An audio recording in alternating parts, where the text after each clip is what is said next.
Assalamualaikum sahabat sejarawan muda. Dunia mungkin mengingat Wright bersaudara sebagai orang pertama yang membuat mesin penerbangan.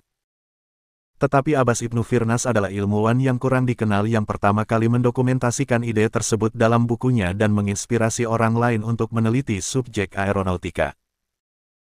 Abbas Ibnu Firnas adalah orang pertama dari abad ke-8 yang berhasil mendemonstrasikan mesin penerbangan. Dia melompat dari tebing dengan mesin penerbangan sederhana yang terbuat dari kerangka bambu yang dilapisi kain sutra dan bulu burung. Abbas adalah seorang penemu, insinyur, penerbang, dokter, penyair Arab dan musisi Andalusia terkenal, yang tinggal di Emirates of Cordova, yang sekarang Spanyol. Lahir pada 810 di Izenren Onda, yang merupakan bagian dari Kekhalifahan Al-Andalusia di Cordova, seperti yang dilansir dari The Famous People. Pada masanya, Al-Andalusia adalah pusat pembelajaran yang hebat bagi para insinyur, arsitek, dan ilmuwan. Cordova dan Baghdad adalah pusat budaya kembar seni dan sains Islam. Banyak orang dari era itu yang menyandang gelar pendidikan ganda. Abbas muda belajar kedokteran dan astrologi, tetapi lebih tertarik pada teknik untuk membuat penemuannya sendiri. Dia juga menyukai musik klasik Andalusia dan puisi Arab. Abbas berambisi menemukan cara untuk terbang dipengaruhi oleh Armen Firman pada 852. Ia melihat Armen melompat dari menara Masjid Agung di Kurtuba, mengenakan alat yang dibuat dari bingkai kayu dan sutra. Alat itu mengurangi kecepatan Armen jatuh dan ia mendarat dengan luka ringan. Itulah yang kemudian menjadi cikal bakal parasut pertama di dunia. Abbas menyaksikan lompatan itu dan melanjutkan studi ilmiah tentang kekurangan dari penerbangan Armen.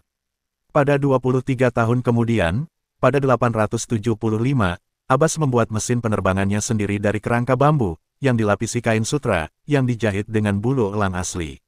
Mesin penerbangan itu digantung dan mengontrol pergerakan sayap.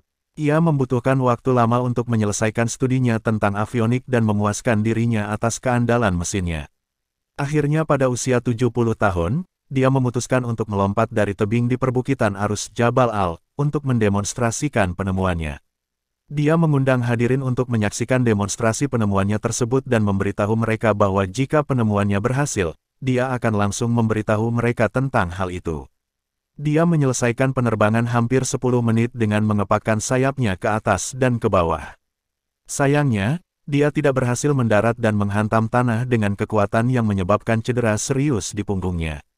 Setelah penerbangan pertama itu ia melanjutkan studinya soal bidang avionik. Namun, dia tidak mencoba terbang lagi. Dia mempelajari kekurangan dari pendaratannya dan sampai pada kesimpulan bahwa ia membutuhkan ekor untuk berperan sebagai kemudi untuk mengendalikan penerbangan. Dia menulis sebuah buku di mana dia menekankan pentingnya memiliki ekor untuk menstabilkan penerbangan. Selain dinobatkan sebagai manusia pertama yang berhasil terbang, ia juga dikreditkan dengan banyak penemuan lain, seperti gelas transparan berkualitas tinggi yang digunakan untuk membuat gelas Andalusia yang terkenal untuk air minum. Dia lebih lanjut mempelajari sifat pembesar kaca dan membuat lensa untuk mengoreksi penglihatan. Prestasinya telah diakui dengan menamai kawah di bulan untuk menghormatinya, Ibnu Firnas. Bandara Ibn Firnas, di Baghdad dinamai menurut namanya, begitu juga jembatan di atas sungai Guadalquivir di Cordova.